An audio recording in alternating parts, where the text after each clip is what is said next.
And back now at Sunday House Call, scientists in Great Britain's Cancer Research Centre say that they've identified for the very first time that there are actually 5 different types of prostate cancer. Dr. Siegel, this is pretty stunning. I mean, you think prostate cancer is prostate cancer? This is very important. And I want to start by saying, what is cancer? Because I think people out there know what it is, but do you know that cancer is genetically based? The DNA in the cell, or the genes of the cell, are what's called the blueprint. It tells your body what to do. They're called the blueprints. When the blueprints go off, you can get cancer, and then your cells start to grow, and take over the body like the tumors you know about.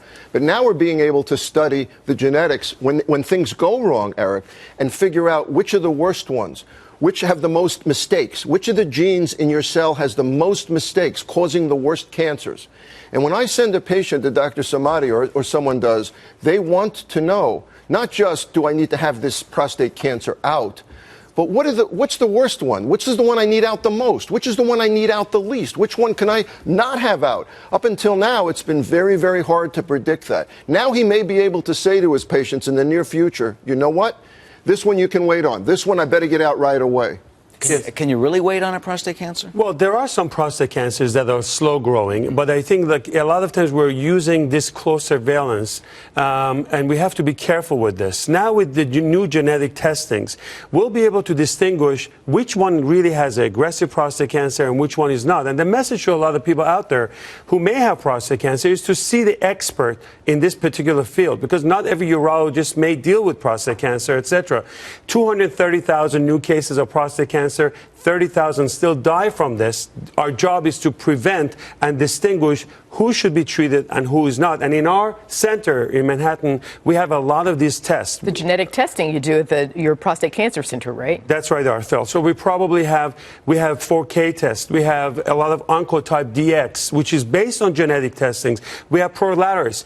Who should really get more biopsies or not? Who has aggressive or not? This precision medicine is the beautiful part of what we do every day, to tell somebody, I'm going to follow you with MRIs, etc., and or you need an operation fairly soon. It can save lives, which is a game changer. Well, Mark, what should you tell your doctor? If you got prostate cancer right now, do you say, I want this new DNA test? Well, I think you would consider it, but I would add to David's point, and I love his point about precision medicine, because that is the future. What's good for one person, not good for another person. We need more studies on the genetic testing to tell us exactly which genes are going. This is a great study, but it's only in 250 men. I want to see it in 1,000 men. So you can't go to your doctor right now to ask for this genetic testing? You can, but you can go to your doctor and ask for this. But as time goes on, we're going to have more and more information that will help us decide. What is we're it in the called? early stages of What should people ask for? Look, Eric, I think there's no specific test today, but you can ask for 4K tests. You can take prostate health index. 4K. We will post this. These are the collection of a lot of different tests. But the old-fashioned way of treating this was elevated PSA meant, biopsy, and biopsy meant surgery and radiation, and they may have had complications, even though in the hands of experienced people, you would do well. Today, we have a lot of other tools that we would look at, and we add all of these tests. There's a urine test called PCA3 test that looks at special cells of cancer in urine, and then even if your biopsy is negative, we can get something called confirm MDX to find out if you have it. And David, isn't it true also that MRI helps target the part of the cancer that might have the most of these abnormalities? That's another good point. That's a very good point that Mark is bringing up now. Not only we're using genetic tests, we're using images and imaging studies to find out if there's an area that lights up on MRI. And in our center in Manhattan, we have something called MRI fusion, where you take ultrasound pictures and MRIs and you put them together and find out where you should put, almost like a GPS, will tell you this is the area you should concentrate.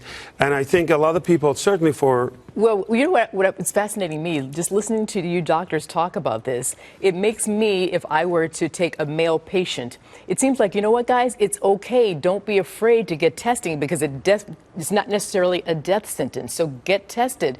Get it in early based on what you're saying. It may be a death sentence if you don't get tested. Exactly. And I know that Dr. Samadi, you help people as well, Dr. Siegel, but of course this is Dr. Samadi's, expertise, and you have a prostatecancer911.com, prostatecancer911.com, that people all over the country, all over the world can tap into. Yes, Arthel, I'm glad you put it up. For a lot of people who are just newly diagnosed with prostate cancer, don't panic. This particular site is the way that we give not only to Fox News viewers, but to a lot of people who don't know what to do. I'm diagnosed with prostate cancer. I need help. We're putting our time and effort as a way to give back, and it's a pleasure to do this. They can come to prostatecancer911.com, and we've been able to save many lives.